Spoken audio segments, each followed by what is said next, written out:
So, an article has popped across my Facebook feed recently about Canadians losing faith in democracy or our system, losing faith in our government and democracy in Canada. After a study by SFU, Simon Fraser University, polled a whole bunch of Canadians and asked them about what they feel about our government. And the study has pretty much said that a majority of Canadians, or an increased number of Canadians, are losing faith in our democracy and their ability to affect what our leadership is doing in Ottawa. And thought it was an interesting article, and I think it's got a lot to do with the recent scandal with the SNC-Lavalin thing going on with Prime Minister Justin Trudeau and his basically letting a Liberal Party major donator to the Liberal Party of Canada get off on, or try to get them off on corruption charges,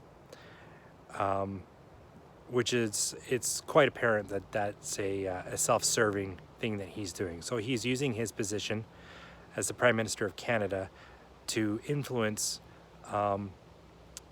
the laws to let this company off the hook, this corporation off the hook, because they donate a lot of money to the Liberal Party of Canada. So I think it's got a lot to do with that.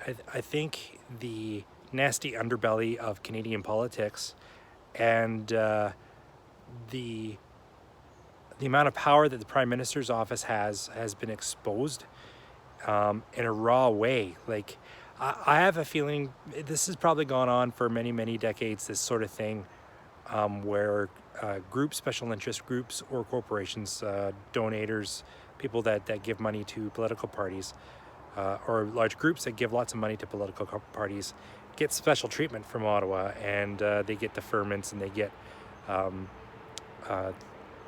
big time money from contracts and that sort of thing. It's probably gone on for a very long time, and but this is the first time I think we've really seen it where it's been raw and out in the open like this, like plain for everybody to see. Our Prime Minister Justin Trudeau just doesn't seem to think that this is a problem. He thinks that he's done nothing wrong, and to be honest, I mean, the ethics commissioner has examined it, partially anyways. He hasn't had all the facts because they've been blocked by the Liberal Party of Canada, obviously. But even he's come out and said, like, this was wrong and this was unethical. But so what? So what? I mean, it's toothless. He's toothless. There's absolutely nothing that he can do to punish the Prime Minister. I mean, he basically wrote a strongly worded letter. Whoop-de-doo. I mean, it doesn't have any force behind it. And I think what that's done is it's kind of, well, for me personally, it's really exposed to me how much power the Prime Minister of Canada has in our country. He can do this sort of stuff, which is highly unethical and should be, bloody bugs, it should be, that kind of interference should be illegal, I think. But it's not. He can do whatever the heck he wants. And personally, that has really, it's really shaken my faith in government. I mean, like, here's a corporation that's broken laws. They're quite corrupt. I think they come from that old school Quebec graft system, where Quebec is quite famous for having a corrupt government. Always has been. Lots of graft, especially with the construction industry. Lots of kickbacks and payments and stuff to politicians, so that these companies can get those contracts, and in return they do favors for the politicians. They donate money and they do a bunch of other stuff. That's well known. And that's been embedded right into the federal government of Canada.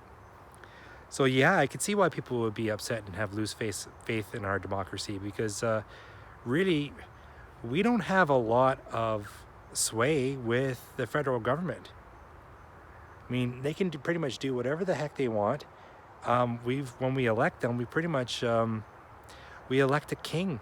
He's like our king for 4 years at least, and there's not much that we can do to stop that. I mean, I suppose if things got really bad, like tyrannically bad, the Queen could dissolve Parliament and call a new election, and then we can elect a new government into power. I mean, she has done that sort of stuff. Australia in the 70s, there was some shenanigans going on within their parliament, and her governor general called a halt to that, stopped it, and then they had an election. It got rid of those corrupt individuals that were causing problems within their parliament. So she has done that before in the past. But hey, you know, she's getting old. She's getting old. So I don't know, can we really trust that the Queen's going to be looking out for us in 2019? I mean, that's it. We don't have anything else. Canadians don't really have any other method to get rid of a federal government other than voting them out in the next election. And damn, 4 years is a long time to wait. So, yeah, I could see where people are pretty upset. I mean, our federal government, well, they have a lot of power, and they just don't need to pay attention to what the people really want. They can do whatever the heck they want. I mean, I suppose they do have to watch out for the next election, but you know, the parties that we have, the way that it's broken up, you don't really have much choice in who you vote for. We pretty much have two parties, and the Liberal Party of Canada and the Conservatives both know that they've got a hardcore group that will get them the majority of the votes that they need for to take power in government, and it will always be that way. I mean, they're pretty sure of it. I think Andrew Scheer is probably questioning that now. We're going to see what happens in October with the PPC, and I got a feeling that they're going to draw a lot of support from the Canadian public, and I think that's going to shake up the Conservatives a little bit, because I think they've made some assumptions about their voter base, and I don't think they're correct assumptions. But we're going to see in October. But yeah, I think we do have a problem with the democracy in our country. I mean, we do have a democratic process to elect our representatives, our MPs, and our Prime Minister, kind of, sort of. But once that's done, there's nothing we can do. So, personally, I think the way that we fix that is we reduce government power. You know, this whole centralized government thing, where the centralized government has a huge part of the power, I think that should be reduced a lot. That way, we, the voters, don't have to care what our Prime Minister and MPs really think, because they don't have any power to affect us. I like the idea of having much more power distributed towards lower levels of government, so municipal, provincial, and that the federal government should do the things that only they can do, and that's it. But unfortunately, that's not what we have. So I think that's why we're seeing this kind of, it's not, I wouldn't say it's a lack of faith in democracy as a whole, but a lack of faith of our ability to change the minds of our leadership. And right now, it's totally a top-down thing. I mean, there's been reports out of the Liberal caucus and out of the Liberal Party of Canada that, or not the caucus, but just their MPs, that really they don't have any effect on the policies of the Liberal Party. They come from the top, they're fully fleshed out, and they're told, this is what you're going to present to your regions. And that's the way it is, and that's that. And they have no ability to affect change within, they can't change policies. and they're all they're there for is a representation of the government to the people, to tell the people in their writings what the government of Canada is going to do. And it doesn't matter what their writing says, what their voter base says, what if they want this or not. Too bad, so sad. Our rulers have decided. Not good.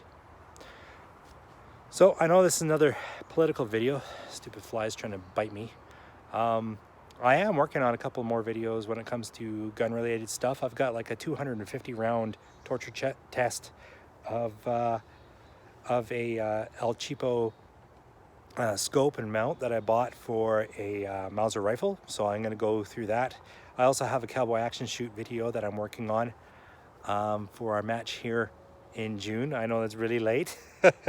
And also the cabin fever challenge is coming up. Hey, winter is coming, right? Winter is coming. So you better get your rifles ready for the cabin fever challenge. So I might be helping out with that again this year. We'll see what happens. But that's it for now. Signing off, and have a good one, and I'll see you out on the range.